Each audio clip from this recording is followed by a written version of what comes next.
I mean, who would wanna hide this? I will never, ever, ever, ever, ever be your side chick. I put the singing single, ain't worried about a ring on my finger, so you can tell your friend, shoot your shot when you see him. It's okay, he already in my DM. Why men great till they gotta be great? Don't text me, tell it straight to my face. Best friend set me down in the salon chair. Shampoo press, get you out of my hair. Fresh photos with the bomb lighting. New man on the Minnesota Vikings. True hurts needed something more exciting. Bum bum be dum be dum bum be. I'ma hit you back in a minute. I don't play tag, stop in it. We don't f with lies, we don't do goodbyes. We just keep it pushing like aye aye aye. I'ma hit you back in a minute.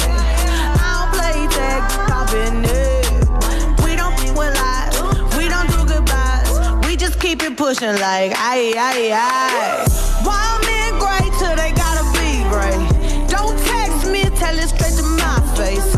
Best friend set me down in the salon chair. Shampoo press, get you out of my hair. Fresh photos with the bomb lighting. New man on the Minnesota Vikings. True hurts needed something more exciting. Bum bum be dum be dum bum be. With the bomb lighting, and I saw the Vikings. Aye, dum bum be. With the bomb lighting, and I saw the Vikings. Aye,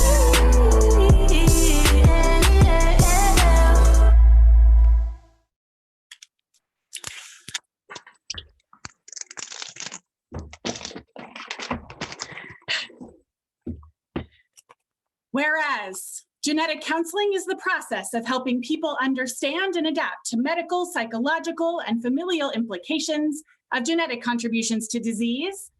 And whereas the practice of genetic counseling requires the acquisition of a graduate degree in human genetics or its equivalent, whereas acquiring a graduate degree in human genetics requires 2 years of conscientious and extensive study of the knowledge, skills, and attitudes of genetic and genomic sciences, psychosocial counseling, and many other subjects besides. And whereas the collection of 30 individuals gathered here today from across the country and globe, bonded by the triumphs, tribulations, and disruptive travails of circumstances unexpected and unforeseen, they have successfully completed said course of required study. Therefore, be it resolved that on this day, the 11th day of May in the year 2020, and in this place, the Zoom interface of the ubiquitous internet connecting multitudinous geographic locations and time zones, I, Claire Davis, Director of the Joan H. Marks Graduate Program in Human Genetics at Sarah Lawrence College, do hereby declare the graduation celebration of the class of 2020 to be opened. Here now with us is the Dean of Graduate and Professional Studies, Kim Ferguson, to share greetings from the college. Kim? Well, I'm not even going to begin to try to top any of that. I'm just here to look in and say, wow, this has been a time. I can't believe we made it here. I don't know where we are all going. You all have some exciting careers ahead of you in genetic counseling as we face these, have we heard this before? Unprecedented times. I think it really means it, right? So we're here really to celebrate with you and congratulate you. Honestly, I'm so impressed by all that you have done to get to this point, especially the last few months, but maybe your whole 2 years have been like that anyway, and it's just more of the same. I don't know. But I do want to give a big thank you to all of your faculty, staff, clinical supervisors, and everyone else who has been there to get you to this place. And many, many thanks to all your friends and families and roommates and everyone else who has supported you as well. So many thanks to everyone who's got you here. And so, Thank yeah, you.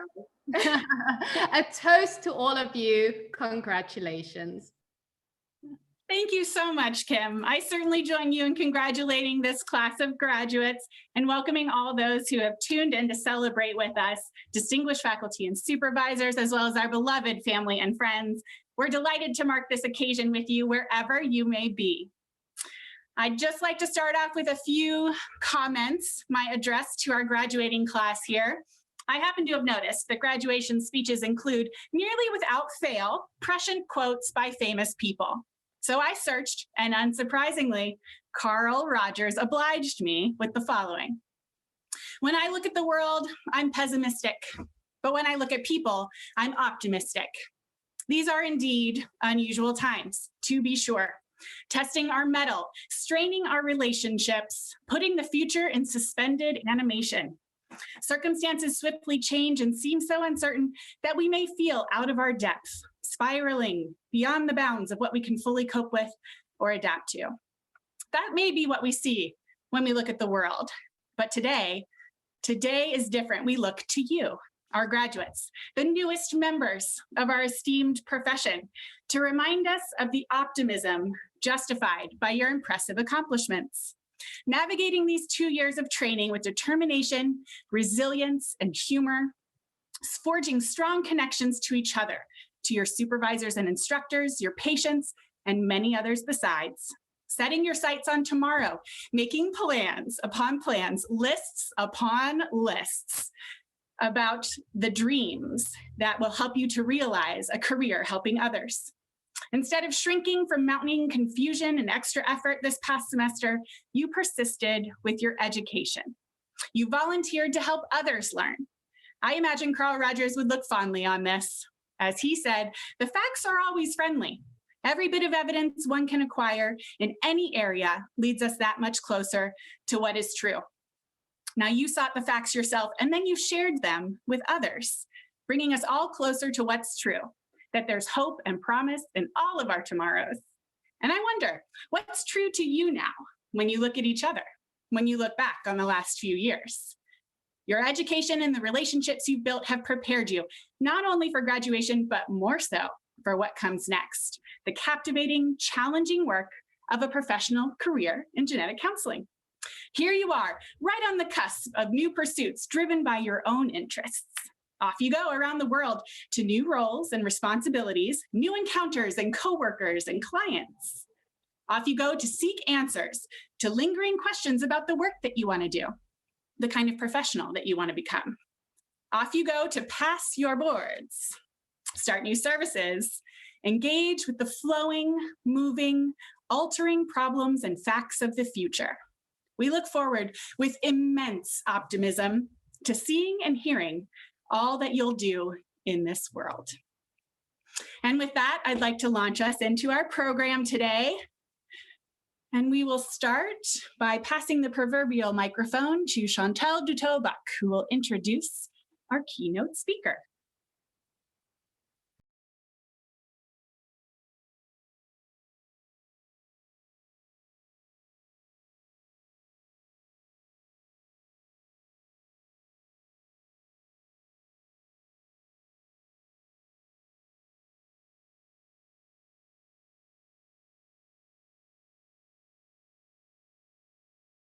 Chantal, you have to unmute yourself.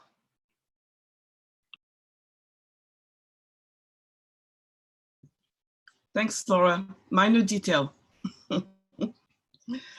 Okay, it is with great pleasure that I would like to present Dr. Colleen Campbell with the John H. Marks Human Genetics Program Distinguished Alumna Award. Today, Dr. Campbell is also, as Claire mentioned, our keynote speaker.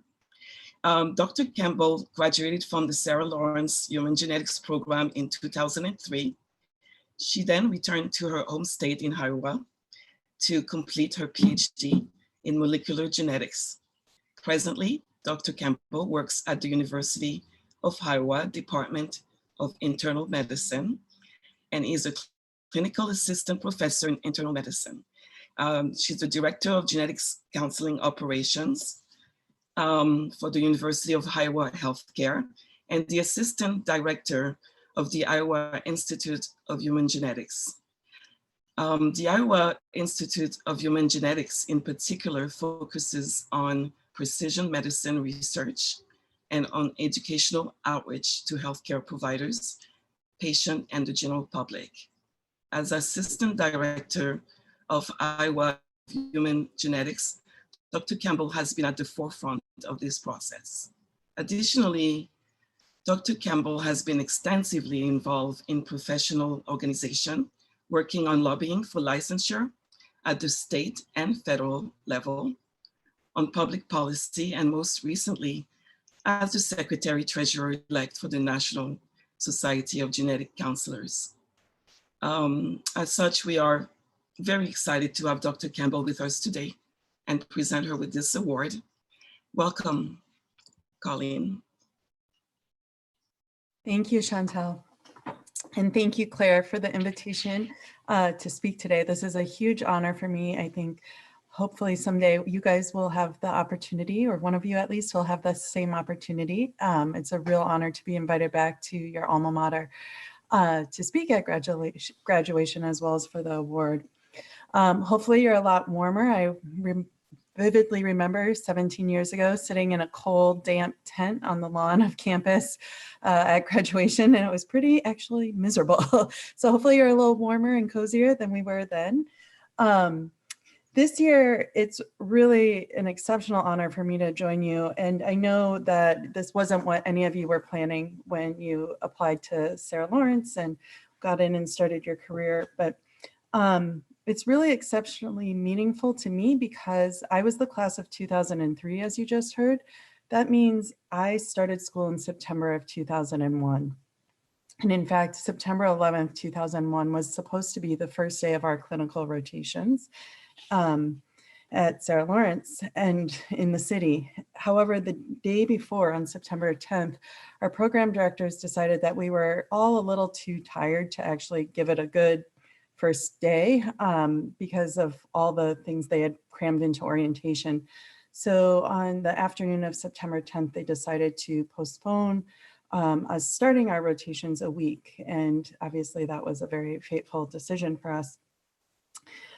So of course, when class is canceled, what do? Our class went out and had some drinks the night before.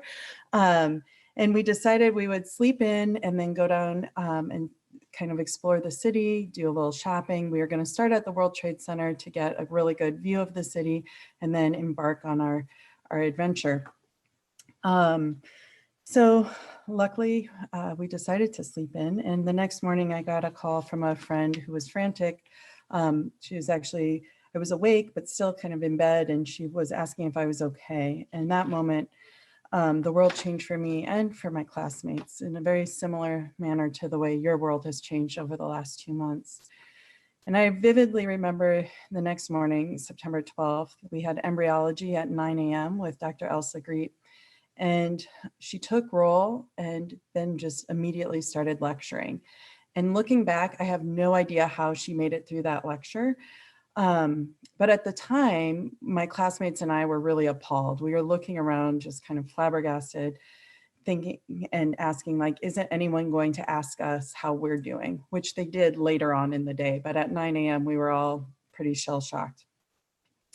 And that morning, a group of 24 strangers really bonded together by the most tragic world event that had happened in our lifetime at that point.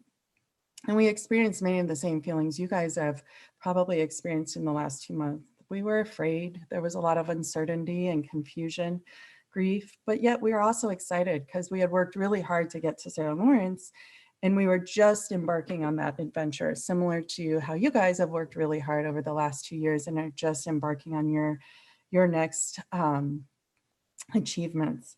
So at that point, we had to decide how we would respond to this horrific event. And would we stay in New York or would we quit and go home? Nobody would have judged us had we decided to do that at that point. And we had to support each other as we eventually made our way back into Manhattan and the next week for our rotations and trying to figure out what our new normal is, which you guys have all heard that phrase a lot right now. The TSA didn't exist before this, experience. So there's new things that came out of that experience, just like new things will come out of this. And so you see, our class wasn't that different from your class. And now it's your time to choose how you're going to respond to this. And my classmates and I are still close. We still talk frequently. And I think it's because, like you, we shared a really unique experience that no other class at Sarah Lawrence College will ever share. And that experience ultimately made us stronger as individuals and more resilient, as we had to become flexible as things were constantly changing while we were in New York. We had to be creative and problem solve. The city was rebuilding. There were no ATMs for a while. Grocery stores were bare. These are things that are not that unfamiliar to now. TV and internet and phone services were all limited and interrupted. And again, we had the choice. Do we persevere and embrace our challenges, or do we just complain and lose hope? Looking at my classmates today, I know I'm biased. In Sarah Lawrence fashion, I have to say what my biases are. I am biased, but I think we've been extremely successful. And I think our experience resulted in our class being that successful. We make an effort to keep in touch and enjoy seeing each other at the NSGC annual conference each year. And we chose to prove that this tragedy would not break us, but instead would make us stronger. So fast forward 2 years to graduation in 2003. And at that point, I decided that I really liked research as well as genetic counseling, and that I wanted to pursue a PhD in molecular genetics as in addition to my genetic counseling degree. And I vividly recall sitting on a curb outside the Performing Arts Center with my program director as I told her my plans. And shockingly, she looked at me and said, "I'm so disappointed in you. You have amazing job offers, and I want you to be out there representing the field of genetic counseling." That was not the reaction I was expecting. And as I felt as if I had been punched in the stomach, I felt I had let down my program director and my classmates and the program. Though I decided, I knew that's what I needed to do. And so I responded that I would still represent the profession of genetic counseling. I'm just going to reach a different audience and use a different platform. That conversation was burned into my memory, just like the vivid days of September 11th and 12th. And instead of using it to hold a grudge, I decided to use it to motivate me and remind me, though I had 2 different career path options, every day I choose to represent our profession to the best of my abilities. And yes, I have taken a different career path, but my message has still been the same, that genetic counselors are amazing and we should be valued just as much as any other healthcare professional. So as we've seen this year, the world can throw us some curveballs. And though through your Sarah Lawrence education, you've developed the capacity to learn, change, grow, and adapt. These skills will serve you well in the career as genetic counselors because that career is always evolving as well. And genetics is constantly throwing us curveballs. Our field is growing faster than ever, and it's such an exciting time for you to be graduating. When I graduated 17 years ago, most people had never heard of genetic counseling, and there were less than 2,000 genetic counselors worldwide. Today, there's over 5,000 genetic counselors, and it's not uncommon for a member of the general public to know what a genetic counselor is and say, what a cool job you have when you tell them what your job is. Your skills that you have developed will continue to help push our field forward. And that's that perseverance of now. And I think it'll be really cool in 5, 10, 15, 20 years to see what the class of 2020 accomplishes, because I know it'll be great. It's incumbent on you to continue to drive our profession forward, both the science and the art of genetic counseling, to keep us advancing. So with that, I want to share with you a few lessons I've learned along the way and tell you a little bit about my experience and kind of how we need to always keep persevering and taking chances and growing and evolving. So the first kind of lesson is really always be prepared to ask questions and listen. This is not dissimilar to what we do with our patients. So in 2013, 10 years after I graduated from Sarah Lawrence, I had finished my PhD and I was currently a postdoc. And I was stopped and asked by our vice president to start a genetic counseling program at the University of Iowa. At the time, I embarrassingly, now looking back, laughed at our vice president, said no, and walked away. And it's not something I definitely recommend doing. Needless to say, I got called to the office, kind of like getting called to the principal.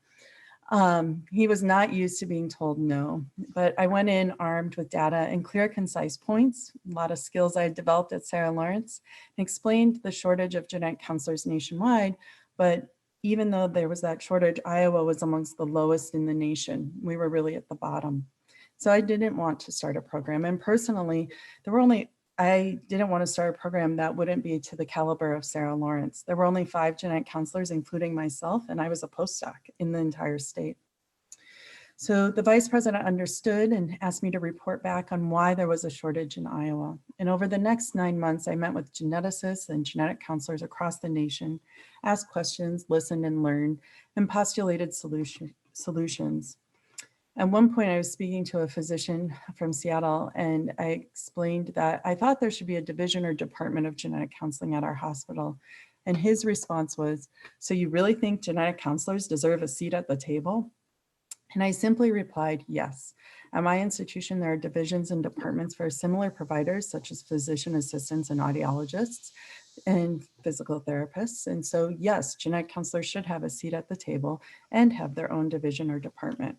His response after thinking for a little bit was, actually, you're right. So I then proceeded to write this business proposal. I had no idea how to write a business proposal. I wrote my thesis at Sarah Lawrence, my PhD thesis. I could write a grant, but business proposal was totally a foreign concept to me.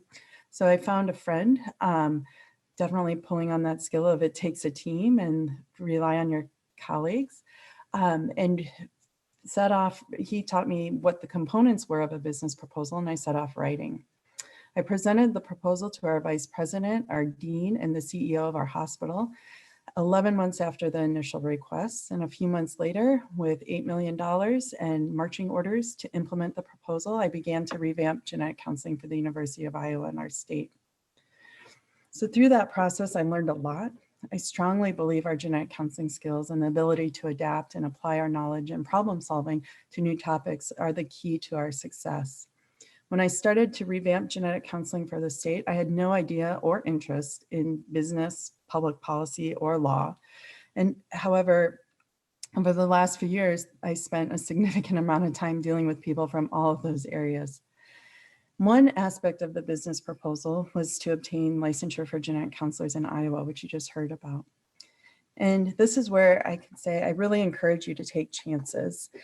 Working on our state licensure bill, I spent 1 to 3 days a week at our state capitol with a team of lobbyists meeting with legislators. And the first 2 years of that, I cried every time I was there driving back to Iowa City. It's a 2-hour drive. And I'd leave the capitol and just burst into tears before I was even on the highway. I was not a political person. I had total imposter syndrome, and I felt like I just had no idea what I was doing. And I recall telling people I was a genetic counselor and a molecular geneticist, and I did not want to be dealing with politicians. Just kind of ironic if you know what I do today. Finally, after 2 years of me really fighting this, one of my lobbyists pulled me aside and said, "Colleen, we need you to explain in a complex topic, genetic counseling and its value, to people in lay terms. Isn't this what you do?" And at that point, I realized he was right. And I quickly changed my attitude to, I've got this. I can educate and advocate. That's what genetic counselors do.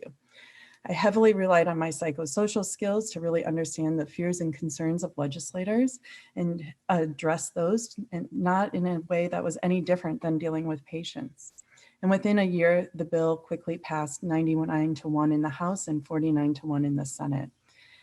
And at the bill signing in March of 2018, the governor said it was one of the top 3 pieces of legislation due to the overwhelming bipartisan support. And she wanted to see more of that bipartisan work come across her desk. After that bill passed, I missed the policy work and started working on HR 3235, the Access to Genetic Counseling Services Act, which I encourage you all to contact your legislators about if you haven't already. As genetic counselors, we always advocate for our patients, and public policy work, turns out, is really fun because it allows us to advocate for our society at the level of our citizenry. So if you haven't tried it or thought about it, I encourage you to explore that as an option as well. So changing gears a little bit, I have a friend whose favorite icebreaker question is, if you could have one superhero power, what would it be? And I now realize as genetic counselors, our superhero power is really our skill set. We constantly work to perfect the art of listening and educating and advocating and supporting our clients through difficult situations. And this is why genetic counselors are so highly sought after in many different workplace settings, such as patient care, industry, and government. Precision medicine really does take a team. And by leading with kindness and positivity, forward thinking and gratitude, we can and we will continue to lead the integration of genetics and genomics throughout all of healthcare. So you guys are at Sarah Lawrence, which has a legacy and is a strong legacy, with many leaders in our profession graduating from our own program.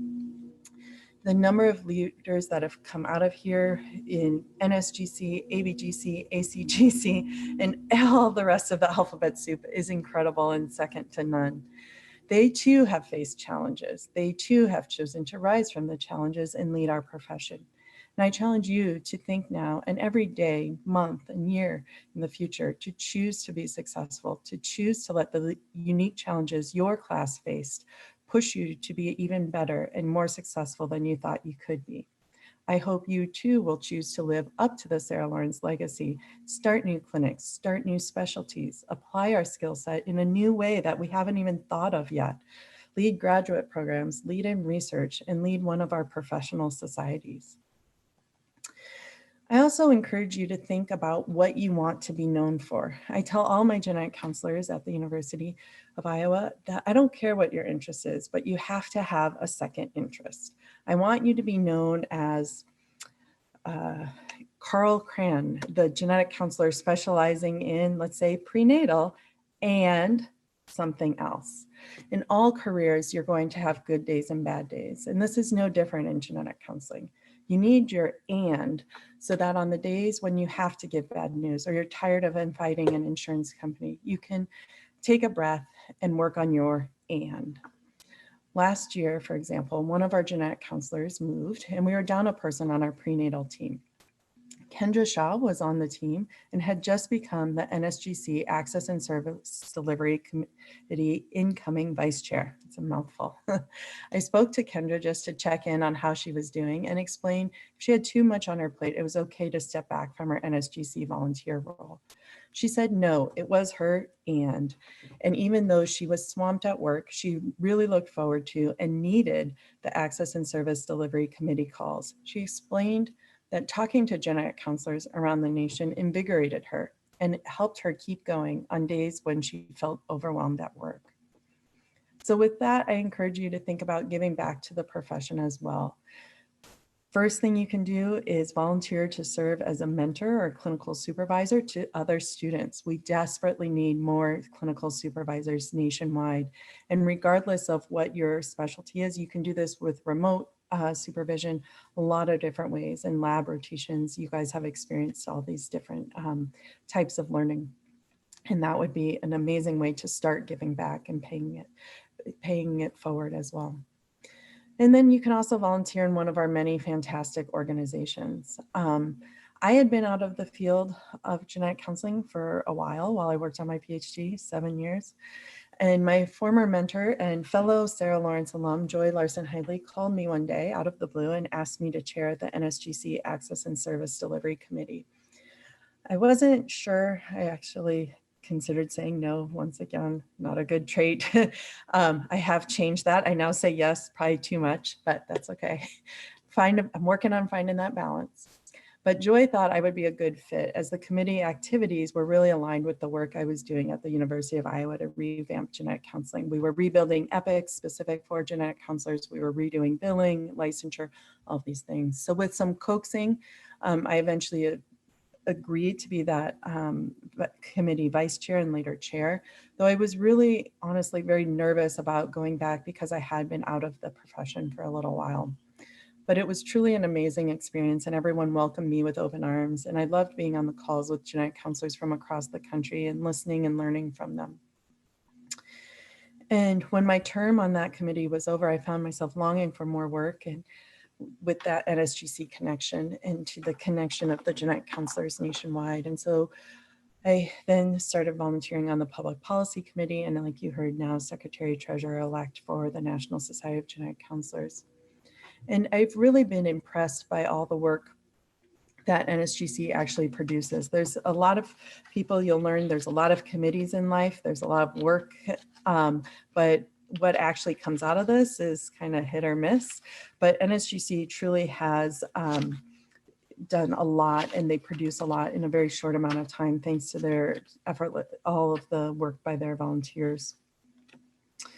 So I encourage you to think about that. And oops, sorry, I just totally lost. Consider volunteering with one of our many organizations. One of the things that I really appreciate about the genetic counseling profession is that NSGC and our other organizations really work to promote and develop leaders in the field. So I'm a part of many different societies based on my dual background. And what I find is that a lot of societies, you have to be a proven leader in your field before you can become involved with the society or be considered for a leadership position in the society. NSGC is definitely the opposite, where they want to get people in, they want that the diversity of ideas and experiences, and they really want to develop leaders, and there's leadership development programs. AGCPD also has one. There's a lot of different leadership development programs within our profession, which is really unique. And I think what I've learned going through those leadership experiences is the skills that you develop, although the NSGC is training you to be a leader, you're actually also using it in your everyday life just as much, if not more, than you do with your NSGC work. So I think those are really invaluable experiences that I encourage you to explore. So in closing, I'd like to leave you with this. I don't know who the quote is by, but when I was in graduate school, somebody said to me, life is like driving at night. You can only see as far as your headlights will allow, but you trust the road isn't going to drop off, and you do keep on driving. Never could this advice be more true than today. None of us know what the future holds, but as graduates of the Joan H. Marks Graduate Program in Human Genetics, you have the best education and map in your pocket available. You are all empowered with the same map, but you will use it to go in many directions, which is what is truly amazing about our field. I cannot wait to see what you will do and how you will represent our profession. We need all of you to care for patients, advance technology, come up with new service delivery models, advocate for increased diversity of all kinds in our profession, and public policy. Public health genetics is going to become even more popular than it currently is, and how are genetic counselors going to fit in that picture? How can we use our skills and our map to help us innovate and meet the needs of our patients? How can we, as genetic counselors, set an example for other healthcare providers to be nimble and responsive to technology and society changes upon those societal demands? You see that we do that every day as our field is constantly evolving. The choice is yours. Where will your map take you? The ride goes quickly, so have fun and keep on driving. Congratulations to the Joan H. Marks Graduate Program in Human Genetics, class of 2020, and thank you. Colleen, thank you. We are really just truly impressed and inspired by your ongoing commitment to the field, and we really appreciate you taking the time to speak with us today. It's really our pleasure to honor you as one of our distinguished alums. Thank you. Thank you, Claire. It's my honor too. Wonderful. All right, I'd like to pass us along to Janelle Villiers, who's going to present this year's honoree for the Lipkin Prize in Human Genetics. All right, I am happy to name the winner or the awardee of the Lipkin Award to Lauren Frank. Lauren Frank is committed to becoming an exceptional genetic counselor.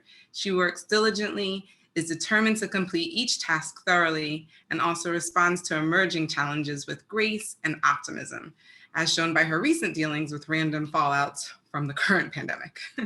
She considers both scientific and humanistic aspects of her learning and approach to practice. She adeptly analyzes complex problems, demonstrating a flair for risk calculations. And she genuinely cares about others, patients, colleagues, friends, family, and you four-legged family alike. She has a talent for forming relationships, so very important in a helping professional, and others respond quickly and easily to her warmth and strength of character. As Lauren's mentor, it has been a pleasure to talk with her about all aspects of graduate school experiences, from classes to roommates to job search. It has been a delight to get to know her and to see her progress and development over these past 2 years. I will be proud to call her a colleague, as Lauren will, no doubt, continue to improve the profession and the lives of her future clients. Congratulations, Lauren.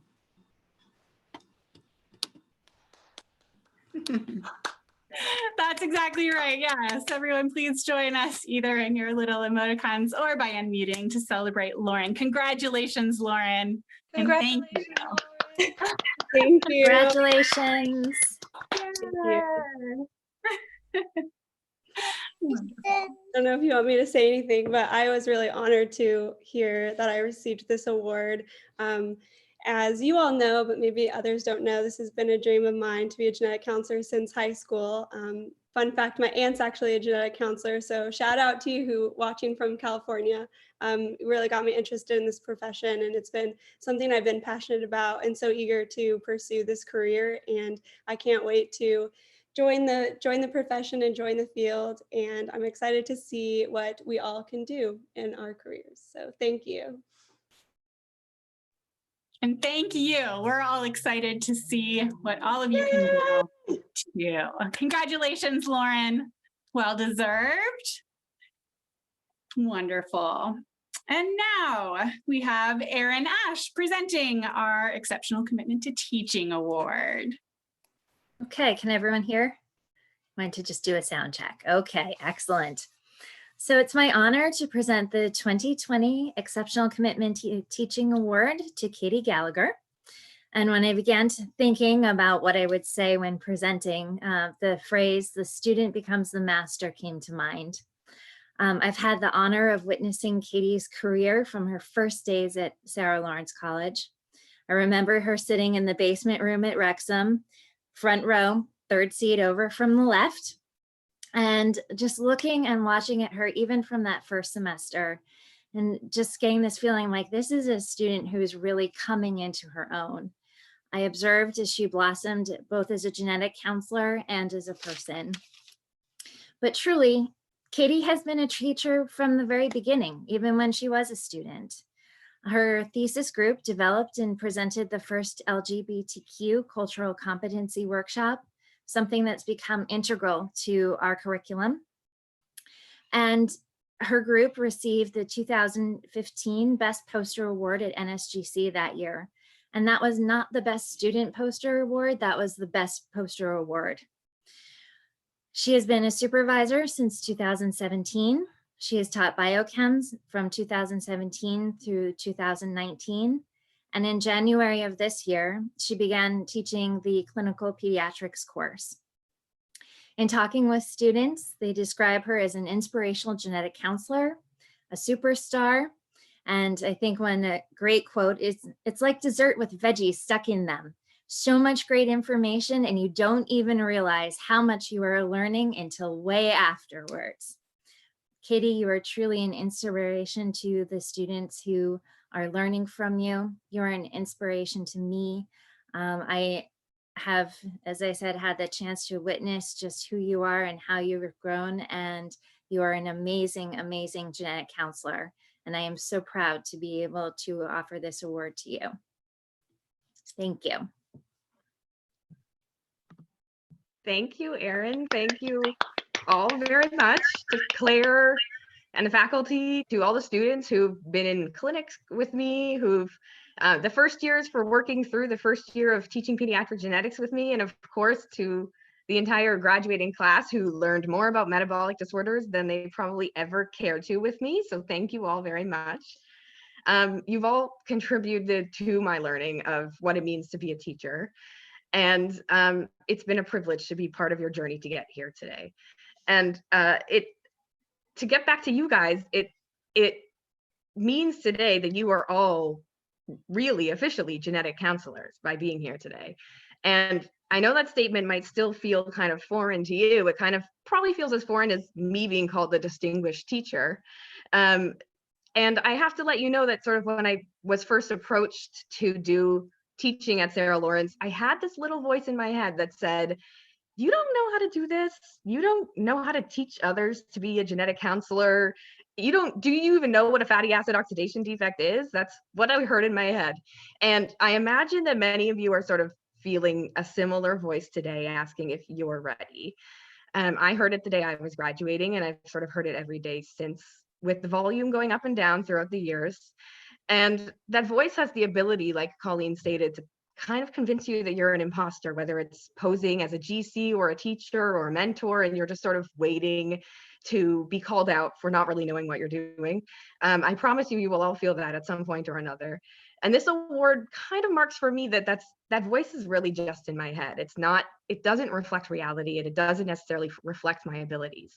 And for you guys, this graduation, I hope marks that same feeling for you, that you are ready, you do know what you're doing, and you do have the skills to succeed.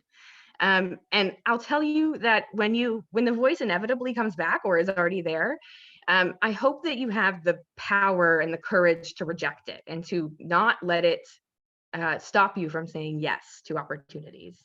And if that voice gets louder, to remember, especially in a moment of panic when you think, did I ever really learn anything about metabolic disorders, that you can always find support in the Sarah Lawrence community, in your class, and in the whole family you've now created here.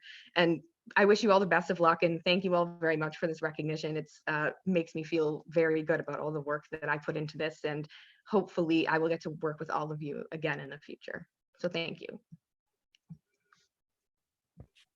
And Katie, thank you. We are immensely appreciative for everything that you have given to the program over the years, and we look forward to many more years of your excellent education. Wonderful. And now we have Lindsay Alico-Ecker to present the Exceptional Commitment to Clinical Supervision Award. Thank you, Claire. As you all have experienced, clinical supervision is a critical component of genetic counseling student training. Clinical supervisors should be competent genetic counselors, as evidenced by their education and certification. However, their most valuable skills are those that promote a safe and positive learning environment for students. The very best clinical supervisors learn to recognize differences in student learning styles and developmental levels and adjust accordingly. They are your model for the ethical and professional treatment of the patients we serve. They do all of this on top of their regular clinical and administrative tasks, expecting very little in return. So it is my pleasure to recognize this year's award recipient for exceptional commitment to clinical supervision, Beth Georges, who has served as a brilliant educator and role model for our students over the past several years. Beth Georges is a board-certified genetic counselor at NYC Health and Hospital's Jacobi Medical Center in North Central Bronx Hospital. She received her Master of Science in Human Genetics from Sarah Lawrence College in 2015. Since that time, Beth has remained actively involved in the education of our graduate students as a co-director of the reproductive genetics course and, of course, clinical supervisor. Students have described Beth as a fantastic supervisor, someone who is extremely knowledgeable, empowering, and encouraging. Here are a few statements in their own words. Beth was an incredible supervisor. I felt supported and motivated throughout the rotation, and I feel like my confidence really improved as a result.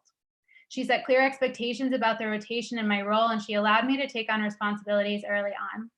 Feedback was provided in a timely manner, and I was able to develop my personal counseling skills in an open, warm environment.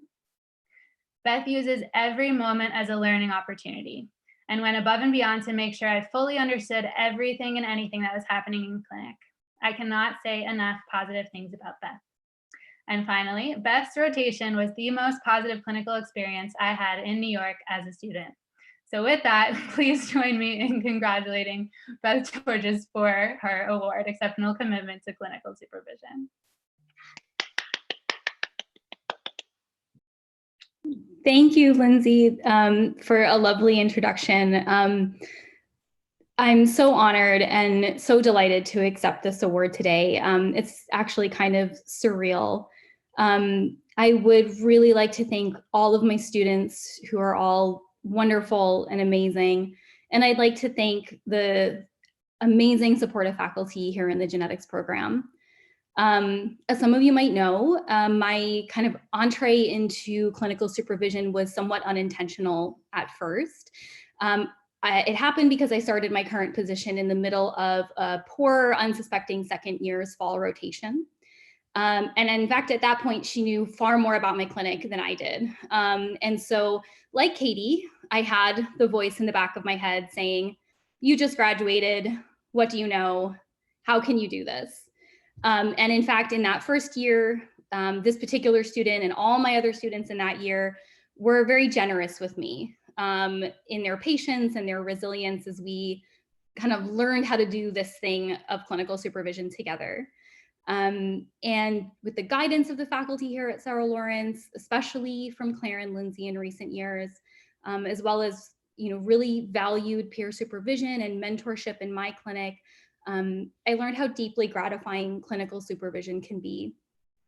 Today, I find myself really grateful to my past and present students for allowing me to take part in their clinical education through mentorship. So thank you for challenging me and energizing me, and to borrow shamelessly from Marie Kondo, for sparking joy for me. It is a pleasure and a privilege, truly. And my wish for you is essentially that you find some of the same in your own careers as you embark in this profession in these uncertain times, that you too seek and find the thing that engages you and animates you, whether that's through supervision or some other rewarding path. We have the skills to seek and find that end, as Colleen mentioned. And for me, clinical supervision is that thing. So sincerely, I thank you so much for allowing me to be part of your education in that way. And thank you so much for this recognition, which means so much to me. Congratulations, class of 2020. You've done it in kind of crazy times, and I'm really proud of you. To everyone I had in clinic and everyone that I had in class and didn't have the opportunity to see in clinic, congratulations and thank you so much. Thank you, Beth. Thank you so much for your commitment and your dedication to their learning, going above and beyond always to find new ways to help people learn and to do it in partnership. We really, really appreciate it. So congratulations to you too on the award. Thank you. All right, we now have Laura Herscher presenting the results of our recent poster competition with regard to our thesis research projects. Yeah, hi, Sarah Lawrence class of 2020. First of all, I just want everybody to know that as this ceremony started, there was simultaneously an enormous downpour in the middle while it was still also sunny. And I thought, like, that's about perfect, right? Like, that's about it. We're sort of holding our celebration in the middle of a storm. So the weather is representing you guys, and that's kind of cool. Listen, I usually just give this award. I just have to say one word. The posters were fabulous. Papers were the results were fabulous. It was really great. They would have been great under any circumstances. It was a good, solid year. Extra proud of everybody for the resilience and the sort of stick-to-itiveness that you showed in getting everything done in these difficult circumstances. But honestly, that's kind of downplays it, because it was a really great year, even under any circumstances. And our poster judges, thank you to Bob Marion and Michelle Disco and Sarah Gilvari, had a really hard time picking just one. So I want you all to know that there was a lot of wonderful comments about a lot of posters, and I didn't get it. I don't have any say in who got picked. I'm too compromised in this. I can't choose, but I did get to listen in on their conversation, and it was it was exciting to hear them admire all of your work. Okay, so now the actual purpose, the only thing that I'm really supposed to be doing here today, not taking over the microphone, giving our winners congratulations to Miriam and Maria for their poster, Clinical Implementation of Polygenic Risk Scores for Cardiovascular Disease and Assessment of Cardiovascular Genetic Counselors' Knowledge and Opinions. They thought it was a great project. They thought it was a very well done poster, and I can only agree. And you will be receiving your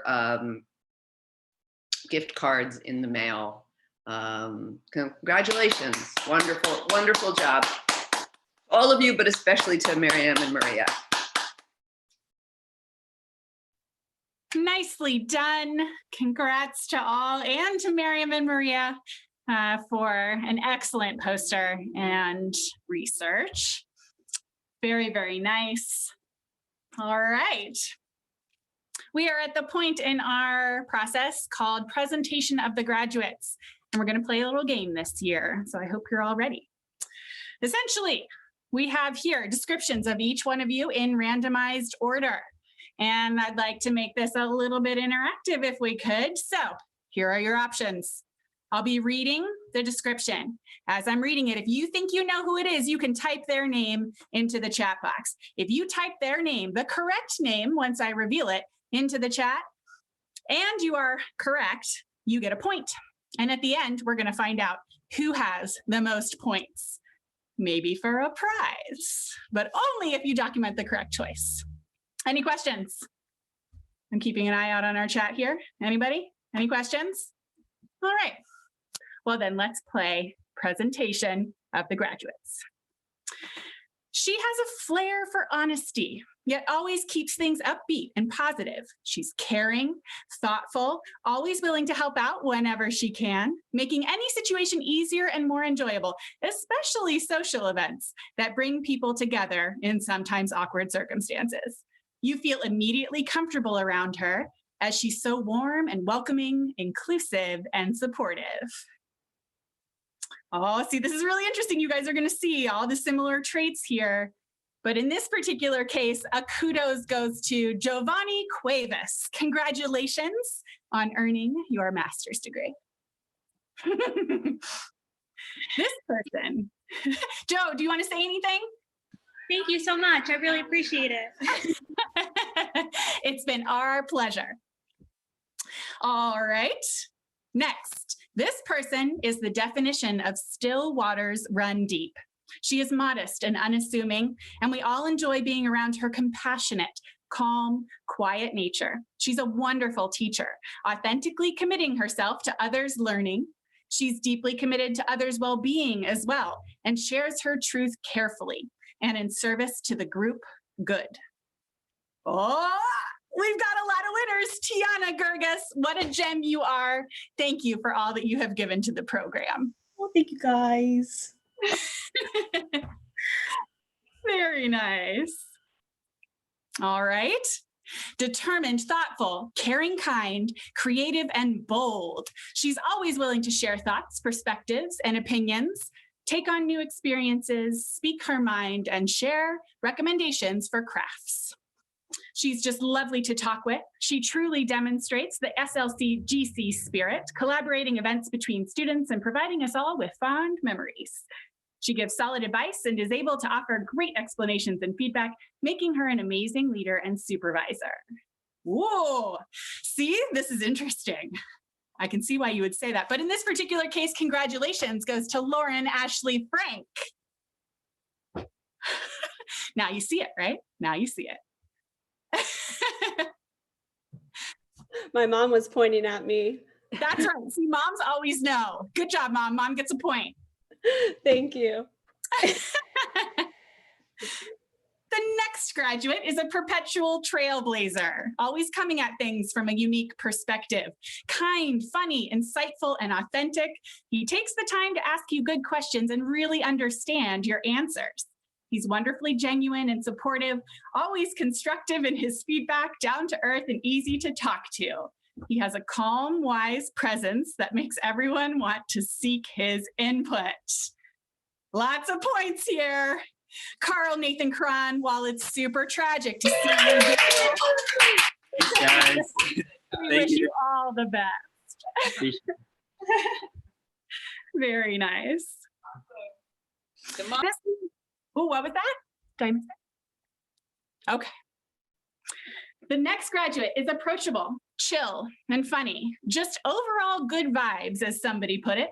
Her groundedness and subtle humor set others at ease and put things in perspective. She manages to be down to earth, no nonsense, and easygoing all at the same time.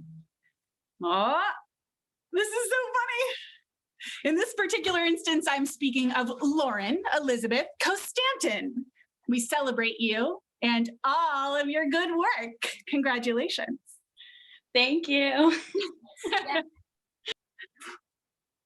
Okay, onward we go. This graduate is a wonderful supervisor, willing to spend as much time as needed to make sure others learn absolutely everything they can. She's impressively introspective, thinking long and hard about what she's learning, how she's learning it, and how her learning fits into her life. She's clever, quirky, has unique insights about work and how she approaches it, funny and kind. You almost had it the last time. In this case, it's Cindy's song. It's been an absolute pleasure to learn with you. Thank you so much. Thank you, Cindy. All right. Now, this next graduate is the definition of grit. She has incredible drive and fearlessness to speak her opinions. Once she knows what she wants, she works endlessly and diligently to achieve her goals. She'll tell you the absolute truth, no pulled punches, no sugarcoating, and her way of communicating is real, not at all cold, and a welcome, refreshing addition to the conversation. She spares herself nothing, consistently pushing her boundaries, reducing any limitations to achieve new understanding, making progress in any and every possible way. Lots of points going out here. Sophia Rodriguez, a job well done. Thanks, guys. I'm like gonna cry. That's crazy. Thank you. Certainly, it's our pleasure. I have nothing like sarcastic to even say. I'm like shocked. Overwhelmed with emotion, yeah. Perhaps one of the most relatable students. She's kind, warm, caring, quirky, and quick with a laugh. She brings groups together and gets along with everybody. She adds so much life and enthusiasm to all her interactions that it's clear how much she cares about others, going out of her way to check in or make an occasion creative and documented. Oh, yeah, we got some more good points going out here. Ashlyn Marie Anokian, what a pleasure it is to know you. Thank you all so much. And thank you for all of your efforts, especially with the video. All right. She is genuine, caring, and willing to talk about anything. She takes the extra time to help others out in a group project, in the classroom, or at the front desk of the gym, and does so with an endless, easy smile. She can be counted on to constantly advocate for better learning, and she's an excellent teacher, drawing some of the best heart boxes we've seen these many years. Sure enough, you've guessed it, it's E.N. Oh my, thank you so much. It's certainly our pleasure. She's smart, funny, and a great role model, always ready with wisdom and thoughtfulness, which she easily shares with any group. She's an excellent supervisor, attending to the informational and counseling aspects of every case. She has high standards and pushes herself and others to get better and better, always striving for more knowledge. Oh, got a little bit of a mix here. In this particular case, these comments are directed towards Wanjun Janice Mieres. Thank you. Thank you. Okay. Next, we have someone who is so easy to talk to, so chill, personable, and has a great sense of humor. Her practicality and directness is immensely comforting in a time of such uncertainty. You can't help but feel like everything will be okay because she's got the situation under control. It is obvious she will be an amazing counselor and a great supervisor. And underneath all of that no-nonsense exterior is an incredible heart with compassion for all who experience hardship. Oh, we got some there. Elisheva Kleinman, we celebrate you and thank you. Thank you. Very nice. All right. Conscientious and direct. She is a beautiful human inside and out. She thinks carefully and deeply about every new experience. She confidently pursued an independent thesis project and completed it in fine style, making it look easy. She's always willing to answer questions and provide mentorship, particularly as an amazing peer supervisor. Some of you have got it. Congratulations, Bianca Chanel Blake. Thank you, everyone. That's so kind. Thank you. Congratulations.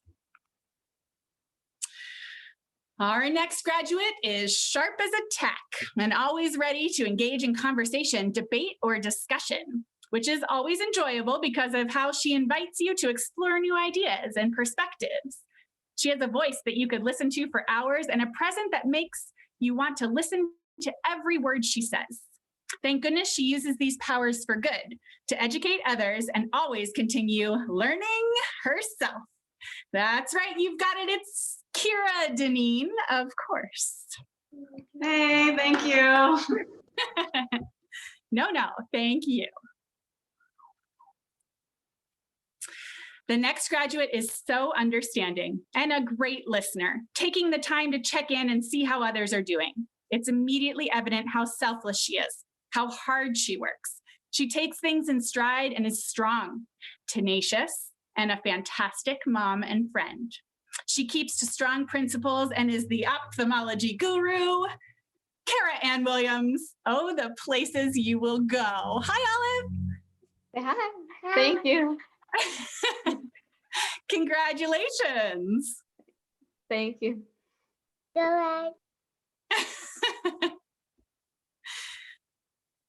Next, we have someone who is kind, bold, wise, and moved through the program with a steadiness we all found immensely comforting. She's unfailingly sweet, understanding, and attentive to everyone and everything around her. She's perpetually seeking and sharing feedback, asking insightful questions, and sharing tips. Nicole's got it. Simone Lynn Biggers, congratulations. Thank you, I appreciate it. Wonderful. The next is a hardworking and motivated student who took advantage of every learning opportunity and indeed created a fair number of opportunities for everyone else. She may be quiet when you first meet her, but only because she's focused on others, thoughtful, warm, patient, poised. She's wise, helpful, and kind, always supporting everyone around her. You've guessed it, Miranda DiBiase. We're so grateful for all that you have done. Thank you. I really appreciate it. Excellent. She's bubbly, cheerful, a joy to talk with and work with, an expert positive reframer when the situation is less than ideal, always rolling with the punches of life. She's generous with her time and resources, accommodating, supportive, and encouraging to others, the best cheerleader for anyone trying to improve their counseling skills. She's heartfelt, dedicated, caring, wonderfully sensitive and funny, and she never gives up until she's achieved her goal. Oh, it's so close. We've got some analogy here, but this would be Gabrielle Teresa Shermansky. You did it. Congratulations. Thank you. All right. Next, we have someone who makes an extra effort to better understand herself and others. She is deeply self-reflective and self-aware, always assessing with the aim of constantly improving and pressing forward. She can be depended on for deep analysis and challenging conversation, to lend a helping hand, a beautiful calligraphy handwritten pen, or a willing ear whenever needed. She's down to earth, as well as amazingly crafty and creative. And as someone said, a kind, bubbly ball of wonderful. That's right, I hereby present Jasmine Chow. Thank you. No, thank you. All right. Next, we have someone who is smart, friendly, ambitious, and funny. She suffers no fools and presses ahead towards her goals. She's quick with a comment, a joke, an insight, a pragmatic suggestion. She holds herself to incredibly high standards and consistently exceeds them, at least in the eyes of others, as she builds stronger skills and deeper knowledge of genetic counseling. Sure enough, Nicole Wengrowski, well done. Thanks, Claire. Next, we have someone smart and skilled at conveying unique ideas patiently, creatively, sometimes even speaking in tongues. He's conscientious about his own and others' education, always pressing for improvement, depth, authenticity, collaboration, accuracy, and efficiency. He's genuinely committed to genetic counseling, it's clear, and you can be sure he's thought about every single aspect of the work. Michael James Pennycad, congratulations, sir. Thank you. That was very, very nice. Whoever wrote that. Congratulations, everyone. Wonderful. All right, just like her favorite color, she has a fiery energy to her, which she brings to everything she does, including the passion she has for working with members of the disability community and providing patient-centered care. She has a kind soul, and you can't help but smile when you're around her, as her own smile is so infectious. As a classmate, student, and A+ simulated patient, this student challenges all those around her to use those psychosocial skills. You guessed it. Allison Mary Abbott, congratulations. Congrats. I love you all. Happy to be here. Very nicely done. Next, we have someone so poised and smart and self-assured that you might at first be intimidated by her, but you'll soon discover she's eager to have a conversation, debate ideas, and give great feedback and advice.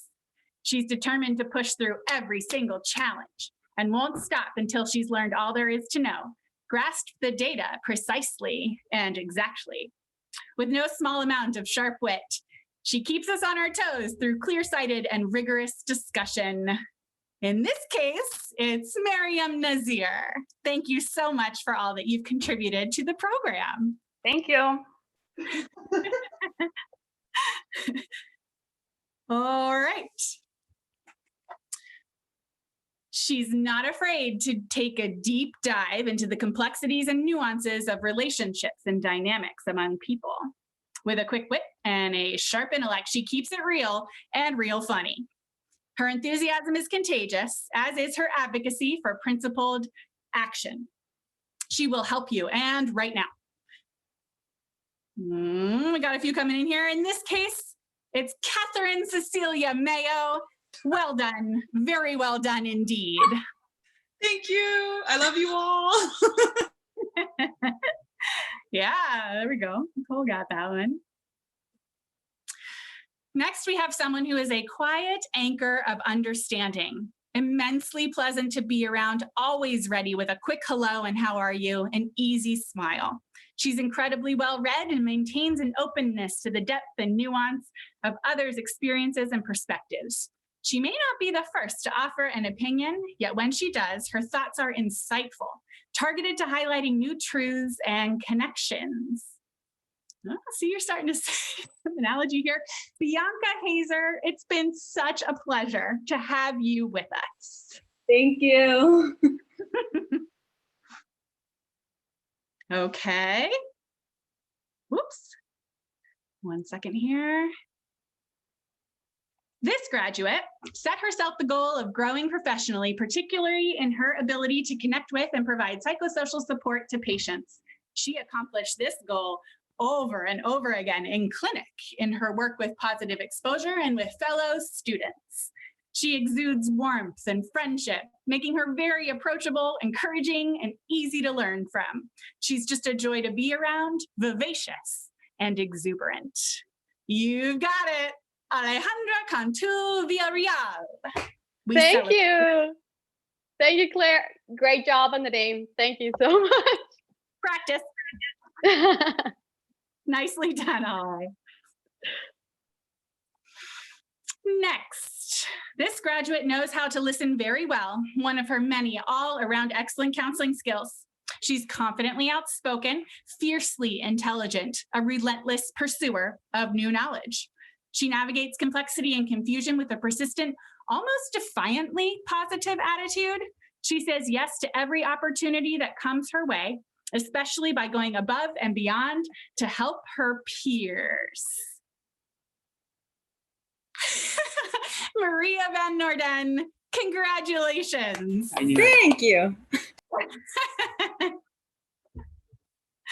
All right. Our next graduate is incredibly kind and gracious, pleasant and welcoming. She's a great mentor, always up for a conversation about how to help. She's perpetually conscientious, a careful, patient thinker who shares insight and offers suggestions with the most genuine smile. She frequently shares brilliant insights, but in understated ways, bringing others along to new perspectives with patience and joy. This would be Kiran Gangwani. A job well done. Thank you. Thank you. Very nice. Next, we have someone who boldly speaks her mind and welcomes challenging conversations, freely offering her own perspective and inviting others to do the very same. She's smart, witty, always there to listen, always ready to support those through difficulties. She's down to earth, determined, persistent, and clever, always quick with a pun or an analogy to make the conversation more interesting and enjoyable. You've got it. Jennifer Lawrence Rand, many congratulations on all that you have accomplished. Thank you.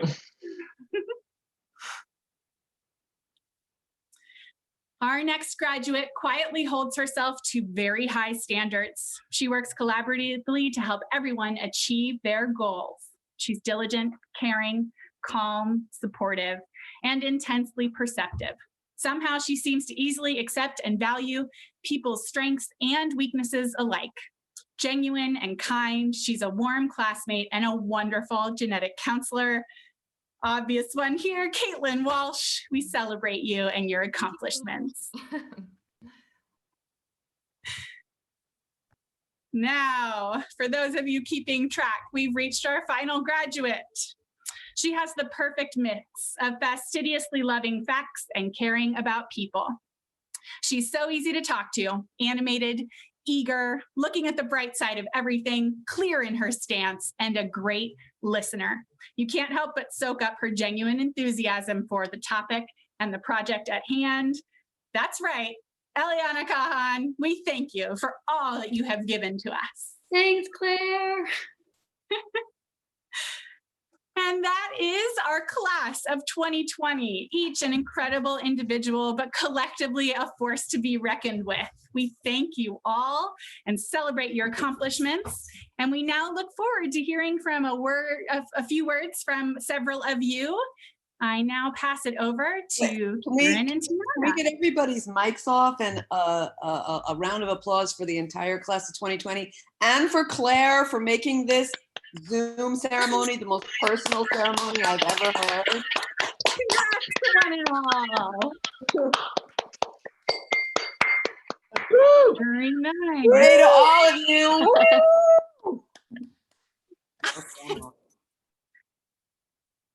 All right. Thank you all. Now let's hear from our graduating class. Hello. There. All right. So in true fashion, I am nervous as always, because what else would you expect from me? But anyway, welcome everyone near and far, and thank you for joining our 2020 graduation from the Joan H. Marks Graduate Program in Human Genetics. We are honored and excited to have you here with us and that we are able to celebrate this long-awaited day. Oh, guys, I'm seeing the comments. Sorry. You guys are precious. I love you. Anyway, it may not look like what we had originally anticipated by far, but on the bright side, we don't have to deal with parking tickets, notorious boots, and salty letters from the residents of Bronxville putting them on our cars. So thank goodness for that. All kidding aside, looking at each and every one of you, you are all incredible, intelligent, impressive, and caring people. I am in awe to have watched you all grow and to grow alongside you. And I am humbled to be able to give you this speech today. When we were thinking about what to talk about at graduation, a couple of themes started to stand out, namely growth, resiliency, and unity. One of my favorite quotes sums up these first two. The flower that blooms in adversity is the most rare and beautiful of all. And for those of you that are Disney fans, you know that that's from Mulan. But I don't think that there's a quote that's more apt than this one that hits on where we are in our journeys as genetic counselors right now. Without growth, a flower cannot bloom. Each and every one of us comes from so many different backgrounds, and we each have our own story to tell about how we got here. What's remarkable, though, is that we all were challenged to grow and meet the demands of this program and the standards to become a genetic counselor. We started off in our role plays with classmates, practicing some of the basics while playing pretend. Then we set foot into the world outside, navigating real patients and real clinics with our supervisors supporting us. By the end of this semester, we have all managed a complete case by ourselves, in front of our peers, well, through a one-way mirror, which again, scary as heck. But now we are already teaching and guiding the first years and preparing to counsel for real, on our own, no safety nets. But the crazy thing is, we are all capable of doing this. Remember when you spoke to your first patient, either in your observational rotation or your summer rotation? Reflecting back on that experience, maybe you were terrified, you felt disorganized, and the words didn't come out quite right. Your supervisor jumped in and saved the day, sigh of relief. Fast forward to your last rotation, you were handling a session from start to finish. Maybe your supervisor jumped in once or twice, or maybe they even left you to steer the ship all by yourself. You have accomplished so much growth in these past 2 years, and the evidence of that is you sitting right where you are on graduation day, ready to take on the next phase of your life. If you take a flower out of the soil, toss it in a dark room, and leave it to its own devices, chances are it won't make it. But what if it does? What if those particular circumstances were the catalysts it needed to grow larger and bloom brighter than it ever did before? With the advent of the coronavirus, we have been taken out of the physical classroom and out of the clinic, locked the doors behind us in our homes, have been separated from our friends and family, lost our loved ones, and are deeply rooted in a sea of uncertainty. What if this situation, as difficult, challenging, unfair, and at times incomprehensible, is our catalyst? We have survived the transition to remote learning. We have made intentional contact and conversations with each other to stay in touch. We have cared for our loved ones both by buying them groceries and by staying 6 feet away or more. Some of us have dusted off our books and rediscovered passions that lay dormant. Some of us have reconnected to ourselves and others. Whatever your silver lining may be in all of this, however big or small, that lays the foundations for our future resiliency. Because of our own trials and tribulations through these unprecedented, our favorite word, circumstances, how will we bloom? Our growth over these past 2 years and our resiliency now, more than ever, will undoubtedly be a transformative experience in our lives. Maybe for some of us, we will develop a new approach to genetic counseling, or start a business, or lead future genetic counselors by the examples we set. Just as when a volcano erupts and the lava destroys what's in its path, the volcanic ash becomes fertile ground for something new to take root and flourish. We are living in a time where the volcano erupted and the lava is still flowing, but we too will rise from the ash and grow. And I cannot wait to see what each of you do in your lives and your careers. Sorry. But that brings us to unity. From the first day we matched, at Sarah Lawrence, we were not alone. In fact, we entered into a connection and an experience that bonds us all together. In our very first week of orientation, and for some of us, even before that, we started to familiarize ourselves with each other's faces, personalities, and values.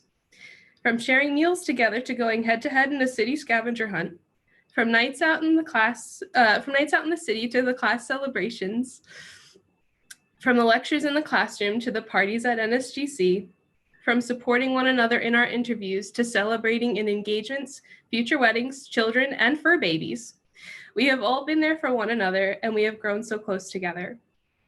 Even in our darkest of days, through the most frustrating moments, our losses and grief, we have shown so much love and kindness to each other. Maybe that's our genetic counselor side showing, but in all honesty, we are more than just classmates or friends, peers and future colleagues. We are family. And having that kind of support system, I have no doubts that we will all continue to bloom, even through life's hardest moments, and especially through life's greatest joys. But I'd like to end on a poem that was suggested by Ashlyn. History will remember when the world stopped, and the flights stayed on the ground, and the cars parked in the street, and the trains didn't run. History will remember when the schools closed, and the children stayed indoors, and the medical staff walked towards the fire, and they didn't run. History will remember when the people sang on their balconies in isolation, but so very much together in courage and song. History will remember when the people fought for their old and their weak, protected the vulnerable by doing nothing at all. History will remember when the virus left and the houses opened and the people came out and hugged and kissed and started again, kinder than before. I'm looking forward to the day where we can all be together again to celebrate our achievements and successes as a family and to give each other a great big hug. I miss all of you and the home that I found in Sarah Lawrence. But this is far from the last time we will see each other. So to that end, this is not a farewell, but a see you later. To the faculty, staff, supervisors, and mentors who work tirelessly to make this program a success, thank you for all of your efforts and for your investment in our success. We wouldn't be here without your work and contributions towards making this a great program and your guidance, feedback, and encouragements along the way. To our families, friends, and significant others, you have all stood by our sides through our ups and downs, and we are immensely grateful for your continued love and support, especially as we begin our transition into our next phase in life. And to the Human Genetics class of 2020, you should all be incredibly proud of yourselves and how far you have come. There is no other set of humans I would rather have shared this journey with, and I cannot wait to see all of the ways you will flourish in life. So congratulations and the best of luck in your journeys ahead. Ooh, sorry. Amazing. That was beautiful. Thank you. That was beautiful. Absolutely amazing. Tiana, thank you. I think we're all pretty much praying that the resolution is low enough that our tears can't actually be seen through the phone, because I'm pretty sure you got every single last one of us here. I just want to make sure, Kieran, I had you, am I missing something? Are you speaking too? So we sort of just wanted to work on it together, but Tiana was the best person to deliver this. So it's really all her. Yeah. Amazing. Absolutely wonderful. I just didn't want to make sure I missed something. Tiana, thank you again. Kieran, thank you also for both working on that wonderful words that I think provided us all with a very much needed recognition for where we are right now. On that note, we come to the end of our graduation celebration. Congratulations go out to our graduates and our award recipients once again and many times over. We will continue to celebrate you, your accomplishments, your contributions, and your camaraderie. And we honor those who supported you on your paths to this moment. I'd like to leave you with one last thought from Carl Rogers, because I just can't help myself. And this struck me as particularly profound. The good life is a process, not a state of being. It is a direction, not a destination. May your post-program paths take you onward and upward to new professional heights, and know that you always have each other and all of us here today. Tiana got me. Oh, I was getting pretty good. But we will always be here cheering you on, nudging you forward, always eager to hear about the tales of your adventures in genetic counseling. To the class of 2020, we're so immensely proud of you. Congratulations.